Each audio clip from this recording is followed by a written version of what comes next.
for those of you that are here, today is the What's New with PRISMA and Extension Updates.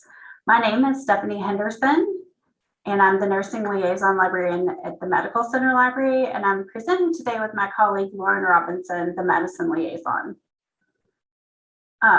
Annabelle Smith is our helper today. She's the graduate assistant in the Medical Center Library, and she will be putting links in the chat and monitoring the chat for any questions that you may have.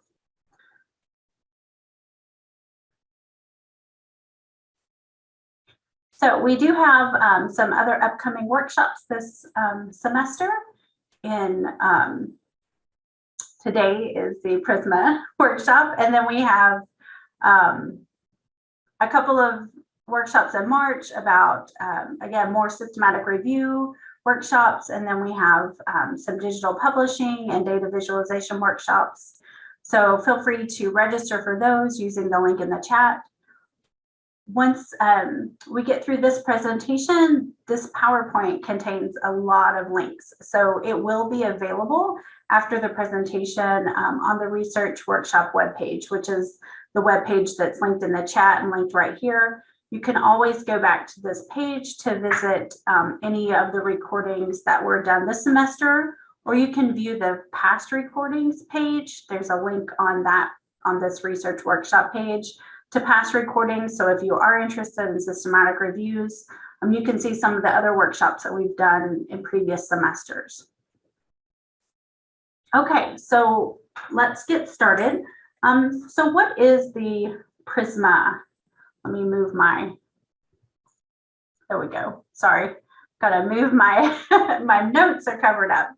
So what is PRISMA? So PRISMA stands for the Preferred Reporting Items for Systematic Reviews and Meta-Analysis. It's a statement, and it was published in 2009, and it was designed to help systematic reviewers transparently report why the review was done, what the authors did, and what they found. So PRISMA primarily focuses on the reporting of reviews evaluating the effects of interventions, but can also be used as a basis for reporting systematic reviews with other objectives, such as evaluating etiology, prevalence, diagnosis, or prognosis. It doesn't strictly have to be used for intervention studies. The PRISMA statement has been updated. So the 2009 is when it was originally published, and then it was updated to the 2020 statement. And it was updated to reflect the recent advances in systematic review methodology and terminology. The PRISMA 2020 statement was published in 2021, and it contains a checklist and a flow diagram. And it's intended to be accompanied by the PRISMA 2020 explanation and elaboration document. So if you want a summary of the differences between the 2009 and the 2020 statement, you can check out box number 2. It's in this PRISMA 2020 explanation and elaboration document. Oh no, I'm sorry. I'm sorry. It's in the PRISMA 2020 statement. So the second link on the resources side of the page of the PowerPoint. In this statement, you can find box number 2. It's a gray box, and it says noteworthy changes to PRISMA statement. And for example, kind of some of the things are that they, instead of just recommending one database search strategy be reported, now they're recommending that all of the database full search strategies be reported. So I just wanted to also point out that PRISMA is not intended to be a guide for conducting a systematic review.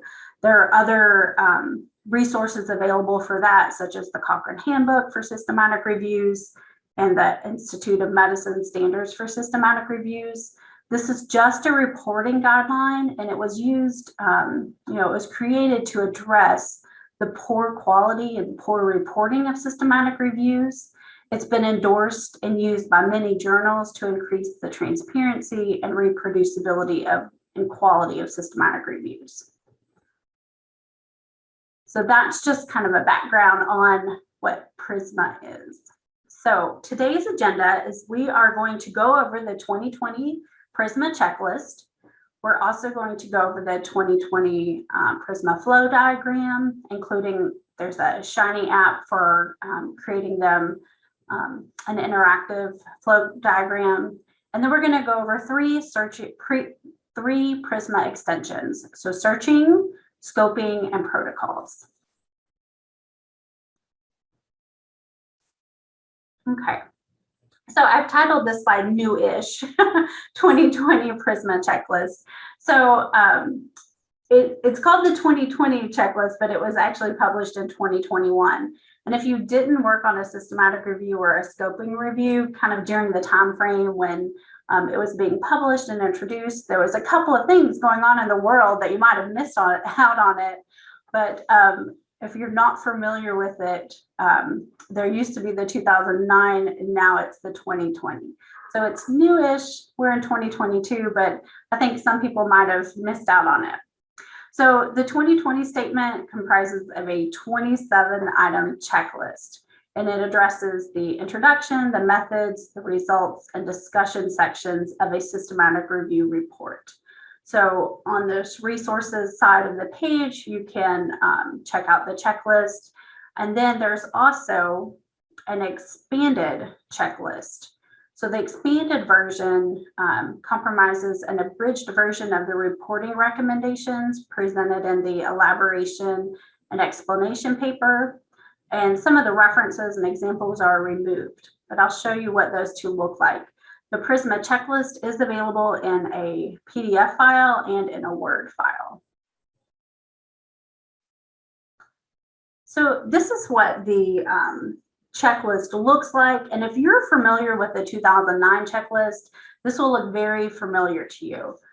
They're very similar in the look and the presentation. However, the details of the checklist, there's some key differences. So the new guideline is meant to reflect the current reality of the research climate. For example, there are more people registering their protocols as is recommended by PRISMA. And so there's a sub item added to address this and to make clear reporting of the potential protocol amendments.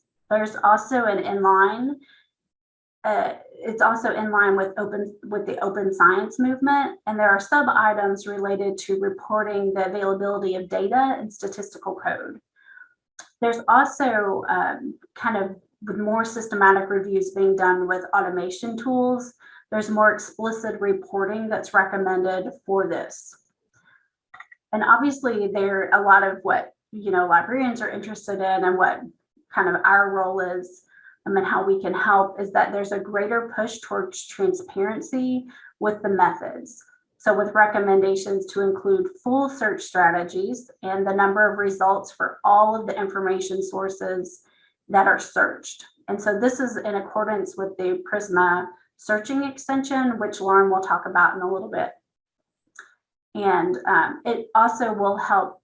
Also, one of the new items on the checklist is that in addition to including the full text citations for all of your included studies, you also need to include the citations for all of the studies that were excluded at the full text stage.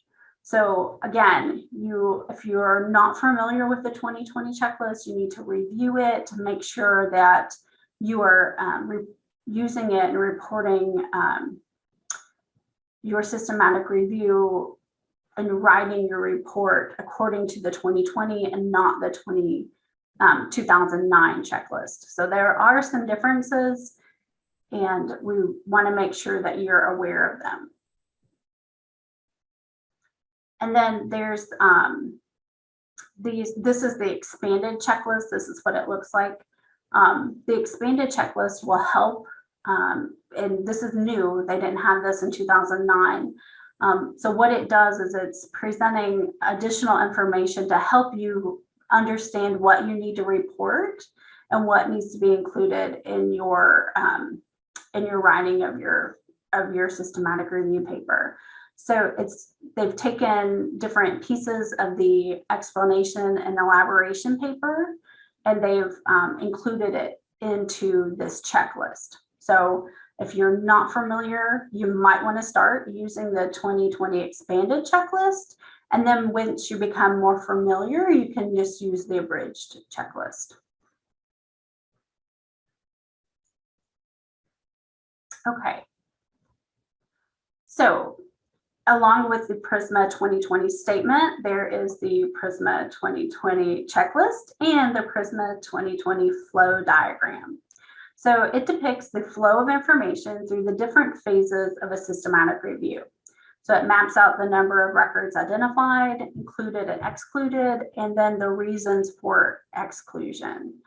So different templates are available depending on the type of review that you're doing. If you're doing a new review, there's two checklists or two flow diagrams for new reviews, and then two flow diagrams for updated reviews. So on this resources page, the flow diagram, you'll see that there's 4 of them available. And then this other resource, and we're going to go over that in a minute, is the SHINYAPP, which is an online version of the flowchart. So the app allows users to produce interactive versions of the flowcharts with hyperlinks to specific pages, files, or documents in the sections. Okay, so this, and I hope you all can see this, but so this is if you're doing a new review. So if you're not doing an updated systematic review, you would use one of these 2 flowcharts. So the difference between these is one you use to identify for, one of them you use if you're searching databases and registries only. So like clinical trial registries. So you use this first one if that's all you're searching. And you use the second one if you're searching databases, registries, and other sources of information. So for example, if you searched Google Scholar, or if you searched organizational websites for white papers, or if you did citation searching, you would use this chart over here. And you can see that you have to report all of the information throughout this this document. And one of the things that's new that you didn't have to do before is where it says records identified from. They want you to actually name the database that the number of results come from. So you would name your databases, you would name your registries, and over here you would name the websites, you would name the organizations. So you want to include enough information so that your search is replicable. And then this is again whenever the new flowchart takes into automation tools. So if you did use an automation tool for your systematic review, there's a field here for you to mark the records that were identified as ineligible by an automatic tool. So that's kind of some of the new things that are available now. This whole section on this side that was never included in the previous flow chart. So you want to make sure that you understand, what's the difference and, where do I put the information, how is all of this information included? And that elaboration and explanation paper is one source that you can go to. Another source, if you have questions and you're wanting to know, like, what do I put in here? You can always ask the medical center librarians or your liaison librarian for assistance with this as well.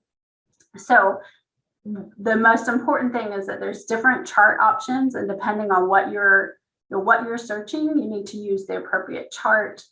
All of this information on this side of the chart flows into this included section, and then all of your other studies, you're going to take all of this information and it flows in here, and then this column as well.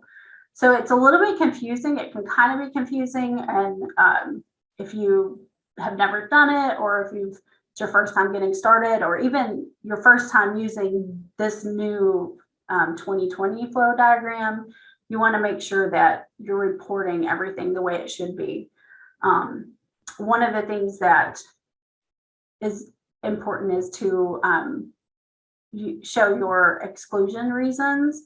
So, and this was always in the 2009 flow chart, but it's more apparent here. It's really clear. You put it in right here. And so to assist you with all of this reporting, there is a Shiny app. And the Shiny app allows you to automatically put in your data from your flow chart, and it will design it for you. So this is the a screenshot of the Shiny app website. And so you click on this, create a flow diagram, and then you can input your numbers. So you can input, input the number of databases, the registries, the websites, organizations, the number of citations, the duplicates to be removed. So all you put in all of this information, and then you generate it, and it will automatically update these numbers over here.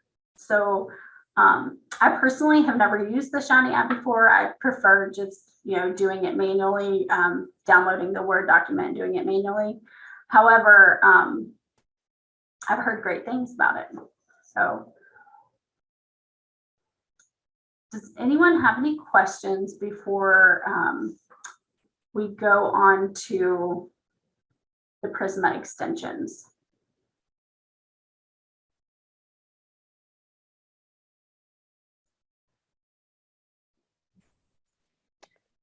Okay, so I'm going to talk a little bit about some of the extensions that are available from PRISMA.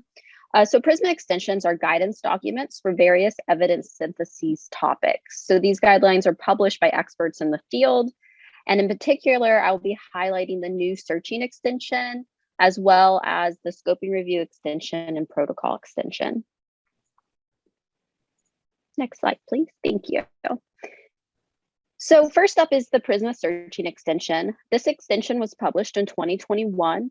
This guidance document highlights 16 items that should be reported in a systematic review and other evidence syntheses. So the reason that this is important is that literature searches underline the foundation of systematic reviews and the related topics. Yet the literature review components of systematic reviews and other review types is often poorly reported. So that's kind of where this extension came from. It provides guidance for how to report your literature searches. So this is very new, and this is what helps increase the reproducibility and the validity of your evidence syntheses. The whole point is reproducibility. So on this, on the right side, you'll see a general resource that links you to the general statement on the searching extension. There's also an explanatory document. I actually quoted a little bit of that document in what I just said.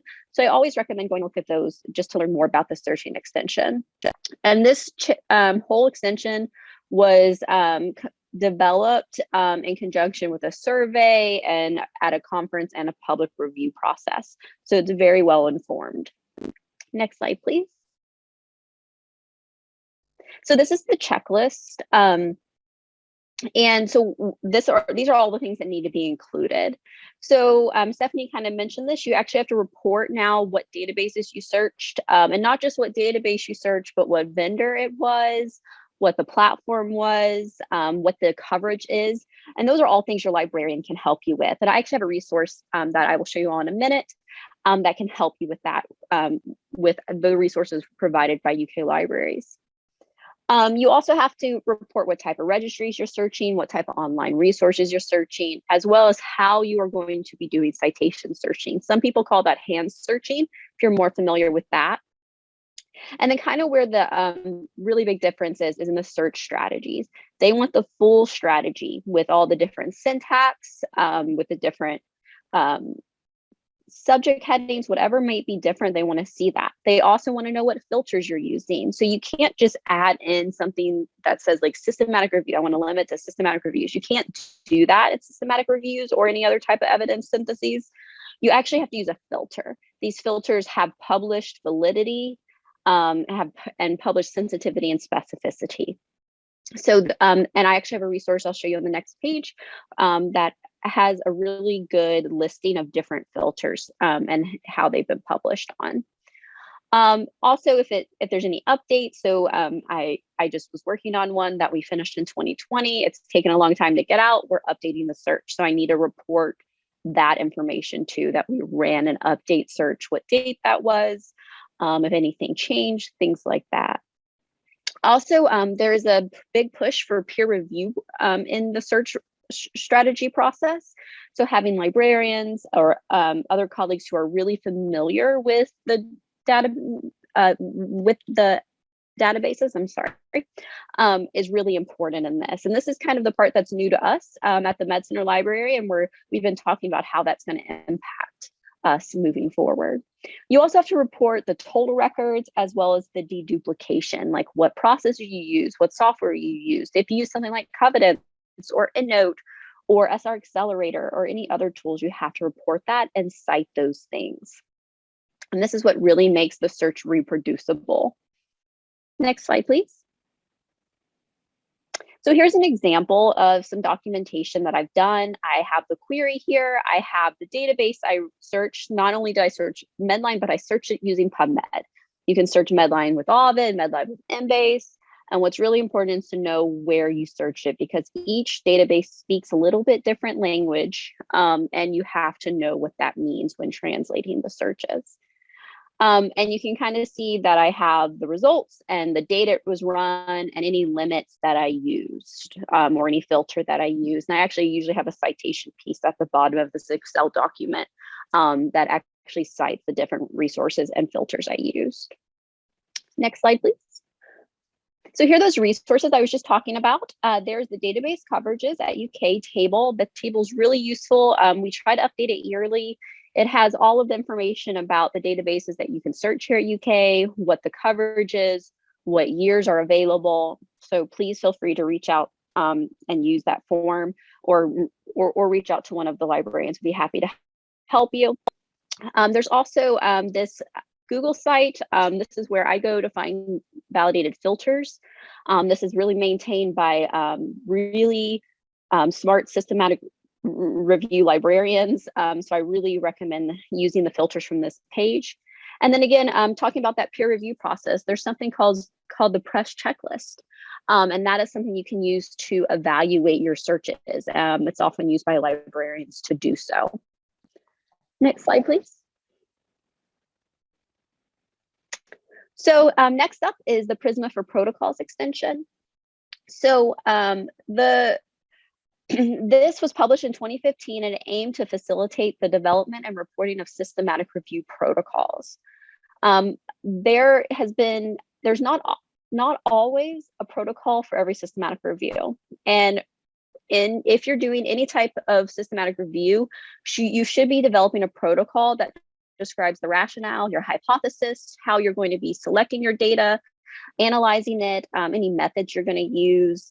A lot of this information that is in the searching extension, I highly recommend putting into a protocol, because you can actually cite your protocol in your final manuscript and not have to provide all that detail in your final manuscript. And what really is important about this is that it helps the validity and reproducibility of your search. It's better to say what your inclusion and exclusion criteria are in a protocol before actually you analyzing or even looking at the data. So that's what really is the big important part of a protocol. On the right here, you'll see some general resources that takes you to the protocol extension page, as well as the statement and then the checklist. So here is the checklist. And just to note that protocols must be transparent, accurate, and complete in order to minimize and remove bias. That is the point of a protocol. So here's the checklist. This is really for systematic reviews. I have used this template for other types of reviews, though some things aren't quite as applicable for something like a scoping review or rapid review, but it's a really good document to use when creating a protocol. All of these things need to be thought about before you actually look at your data. And I think protocols really help you focus your project, and it makes the analysis and the searching and everything else you're doing so much easier. So of course, if you ever have questions about the extension, please feel free to reach out to us. Next slide, please. So the last extension I'm going to talk about are the scoping extension. So scoping reviews are a relatively new approach to evidence syntheses. The purpose of the scoping review is to identify knowledge gaps or develop or look at the scope of a body of literature, or to clarify concepts, or to investigate research conduct. This PRISMA extension for scoping was launched in 2018. It has 20 essential reporting items and 2 optional items to include when completing a scoping review. On the right there, you can see some general resources, which it takes you to the scoping review extension page. There's actually a tutorial video that PRISMA put out that we link there, as well as the direct checklist. Next slide, please. So as Stephanie said, these extensions are really not telling you how to do a type of review. It's telling you what you need to report in your manuscript or your protocol to make it the best review possible, to make it reproducible and keep bias out of it. So just as a note, there are some different examples here of different resources that can be used for scoping reviews. There's the Arskine O'Malley, as well as the Levesque et al. Articles that really talk about the methodology of the scoping review. So we highly recommend checking those out if you have questions about how you do a scoping review. If you're just interested in learning the differences about scoping reviews and systematic reviews, there's also the article there by Munn that I would recommend looking at as well. Okay, next slide, please. So now we just have some time for questions. Overall, reporting is a key to good evidence syntheses. PRISMA provides the guidelines for reducing bias, increasing the reproducibility and overall validity of various review types. But we'd be happy to answer any questions you have about PRISMA. Oh, and yes, please take a moment to fill out the form that was just put into the chat. It's just asking how we did and asking you any other topics that you might want to see in this workshop series in the future. I'm going to stop sharing the page and share out the PRISMA website, just so that you all are familiar with where to go to get these resources. So let me share my screen.